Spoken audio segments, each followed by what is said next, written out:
Catherine Price. Now you must be thinking that who is Catherine Price? She is known as science journalist and author of an eye-opening book she had wrote, The Power of Fun, How to Feel Alive Again.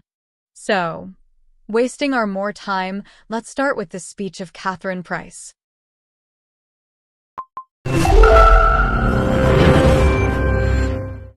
You know what's a lot harder than it seems like it should be? Actually feeling alive. And what I mean by that is that we are all constantly doing, or at least we're constantly scrolling, but we're not necessarily living. You know, we keep ourselves busy to the point of exhaustion, but we're also languishing. We feel a little bit dead inside. And I think we know that on some level. I think that's part of the reason we keep ourselves so busy and distracted to begin with, but we don't know what to do about it. So I am here to tell you, I figured out what to do about it. We need to have more fun.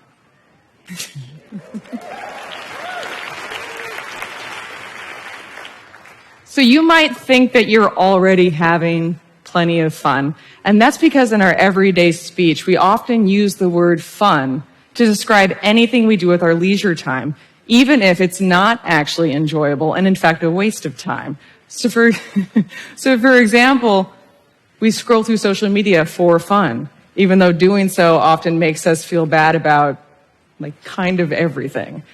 Or we'll say, that was so fun, we should do that again soon. In response to things that weren't that fun and that we don't want to do again, ever. But it's not really our fault that we're a little bit sloppy about how we use the word fun, because even the dictionary doesn't get it quite right. You know, it says that fun is an amusement or enjoyment or lighthearted pleasure. It's something for kids to have in play areas.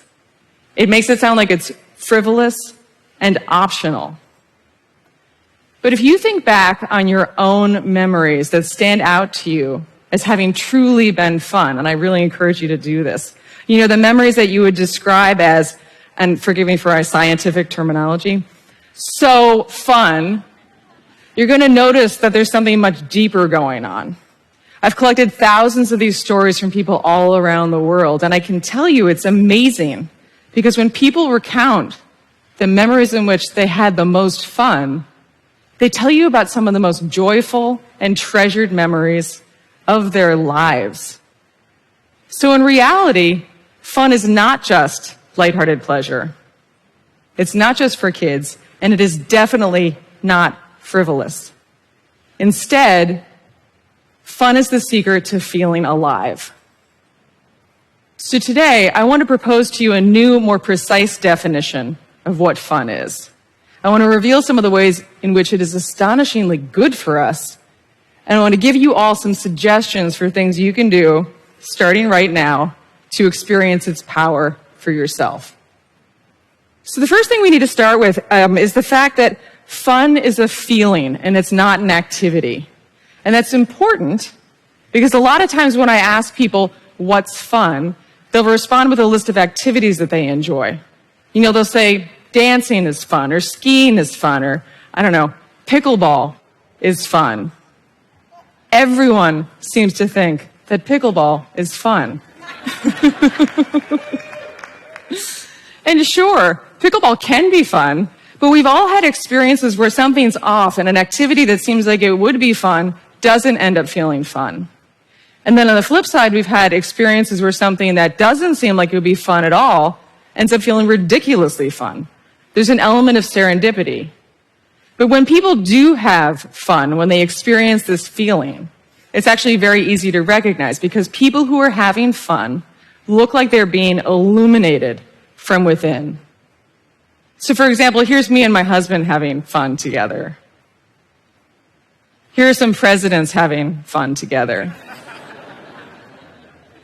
Here's Archbishop Desmond Tutu and the Dalai Lama having fun together. Actually, those two seemed like they were very often, even constantly, having fun together.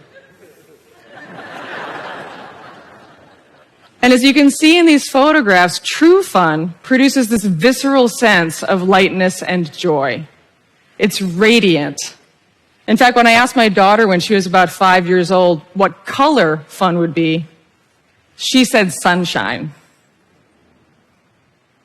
So what is this sunshine? What is this feeling that we call fun? Well, when people tell me their stories about fun, it's really interesting because the details are all different and often quite mundane, but the energy running through them is the same. And there are 3 factors that are consistently present to the point that I believe they constitute a new definition, one that is a lot more accurate than what's in the dictionary. And those 3 factors are playfulness, connection, and flow. So by playfulness, I do not mean you have to play games or, God forbid, make believe. I just mean having a lighthearted attitude of doing things for the sake of doing them and not caring too much about the outcome, letting go of perfectionism. When we have fun, our guard is down and we're not taking ourselves too seriously. Connection refers to the feeling of having a special shared experience. And I do think it's possible in some circumstances to have fun alone, and for this feeling of connection to be with yourself or the surroundings or the activity. But in the majority of stories that people tell me about their peak fun memories, another person is involved. And that's true even for introverts. And then flow is the state where we are so engaged and focused on whatever we're doing that we can even lose track of time. You can think about an athlete in the middle of a game or like a musician playing a piece of music. It's when we're in the zone. And it's possible to be in flow and not have fun, like if you're arguing, but you cannot have fun if you are not in flow. So playfulness, connection, and flow all feel great on their own. But when we experience all 3 at once, something magical happens. We have fun. And that doesn't just feel good. It is good for us. In fact, fun does so many amazingly good things for us that I personally believe that fun is not just the result of human thriving, it's a cause. So for example, fun is energizing. When people tell me their stories about fun, they glow. It is like a fire has been lit inside of them, and the energy and the warmth that they give off is contagious. So much of life drains us, but fun fills us up. Fun also makes us present. A lot of us put a lot of work into trying to be more present. We do yoga classes, we meditate, and that is all great. But the fact that fun is a flow state means that when we are having fun, we simply are present. There's no other way for it to happen. Fun also unites us. We live in a really polarized world, and as we all know, there's a lot of very serious problems. But when we have fun with people, we don't see them as different political parties or nationalities or religions. We connect with them as human beings. And it's worth noting that that is the first step in being able to work together to solve those problems. Fun also makes us healthier. Now, being lonely and stressed out, as many of us have been for the past 2 years, causes hormonal changes in our bodies that increase our risks for disease. But when we have fun, we're relaxed and we're more socially connected, both of which have the opposite effect. So it kind of blows my mind every time I think about it this way, but having fun is a health intervention. And then lastly, fun is joyful. We all so desperately want to be happy. We read books about happiness, we download apps about happiness, but when we are in a moment of having fun, we are happy. So it makes me think that perhaps the secret to long-term happiness is just to have more everyday moments of fun. So how do we do that? How do we have more fun? Well, to start with, do not take the suggestions you will find in magazine articles about how to have more fun. So I looked up some of these myself, and I found suggestions that include, and I'm not making these up, roast a turkey. Put together an altar to loved ones who have passed. Watch a documentary about climate change.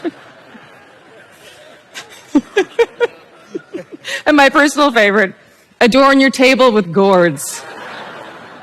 So those are not good suggestions. Instead, the most effective thing you can do to have more fun is to focus on its ingredients. by which I mean do everything you can to fill your life with more moments of playfulness, connection, and flow. So here are some ideas for how to do so. So to start with, reduce distractions in order to increase flow. Anything that distracts you is going to kick you out of flow and prevent you from having fun. And what's the number one source of distraction for most of us these days? Oh, thank you. It was rhetorical, but yes, your phones. Now, I wrote a book called How to Break Up with Your Phone, so I have strong feelings about this, but I can guarantee you that you are not going to have fun if you are constantly on your phone.